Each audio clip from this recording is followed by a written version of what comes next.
The opposite end of the spectrum is Chelsea Football Club, who are in 11th now after losing at home against Aston Villa by 2-0. What was interesting is that we had obviously the Dortmund game on. We were focusing on that. And Chelsea, I just seen... Well, we had the commentary from the Dortmund game as well, so I was trying to learn some new German words. Oh, yes, it did. But then you had Chelsea. The kids keeping them loads of chances, Stevie. They were just unlucky today. And you were like, shut up, Dan. Aye. If you look at the stats, honestly, we always talk about stats don't always tell the truth. And if you watch this game today, these stats don't tell the truth. I mean, 27 shots, 8 on target, you think, oh my goodness, they must have been putting some under some... Martinez must have stood on his head. Oh, they must have been putting them under pressure. Well, no. They could still have been playing and not have scored. And to be honest, I was more impressed with Villa. I thought I was watching Valencia or Sevilla in Europe. You know, the stats are saying, you know, lots of possession, lots of strikes at goal.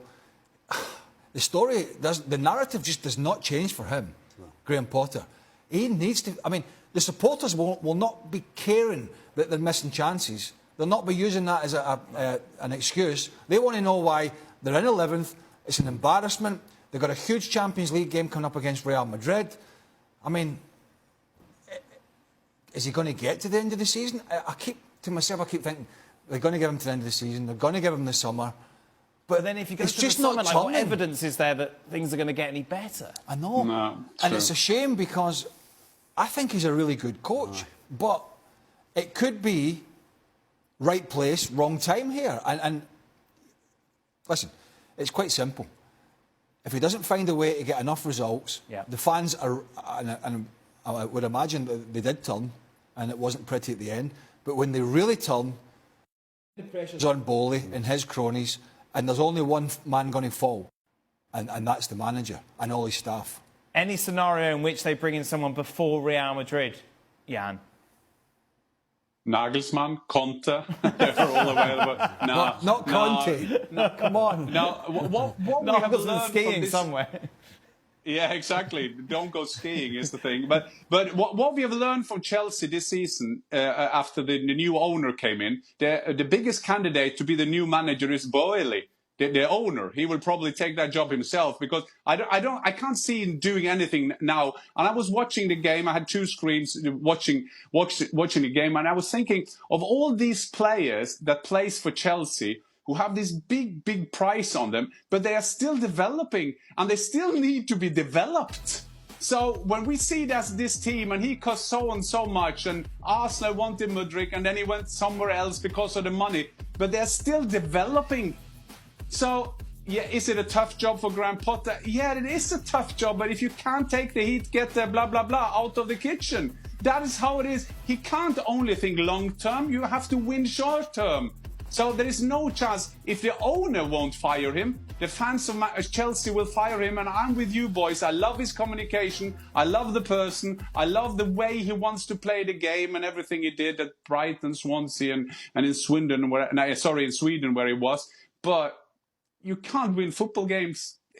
Look at Emery. He has the same team as Steven Gerrard had. And he makes them into a team that now maybe goes into Europe. So quality and knowledge and experience never go out of fashion. That's easy. That's our sport. Can we just put up the starting 11 for Chelsea again, if we may, Stevie? Who in particular disappointed today? Like, as much as we have got Potter, the players are out. I thought Mudryk looked lost. I remember a couple of weeks ago when he surprised us. Potter surprised us by playing Mudryk through the middle. Leicester. And I thought, wow, he did great. He looked good. But today he kept coming inside, and he actually got through one-on-one with the goalkeeper.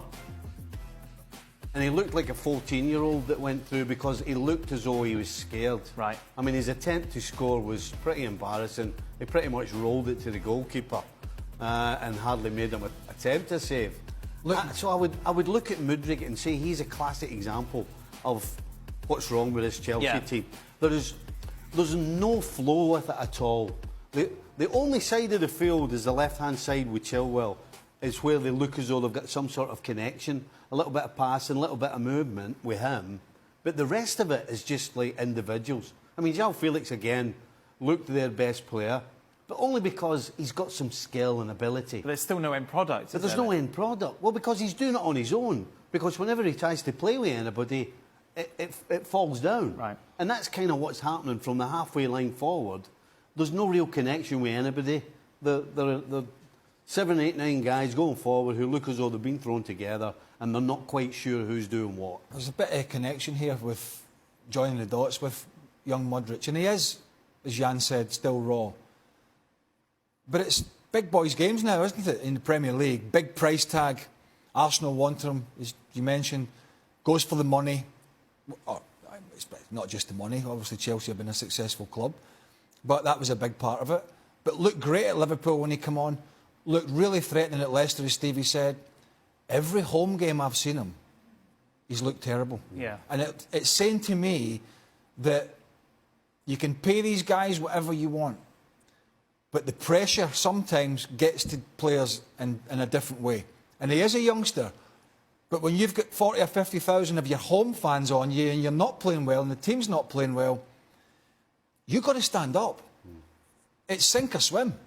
We saw it with Timo Werner and one or two others. People say, Timo Werner struggled with the pressure. Yep.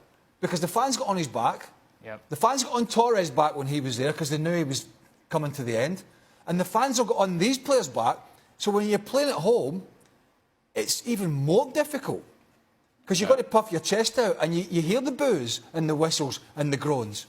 And I think he probably more than most is feeling that at the moment, as well as the manager. Thank you very much for watching ESPN FC on YouTube. For more highlights, analysis and exclusive content, be sure to subscribe.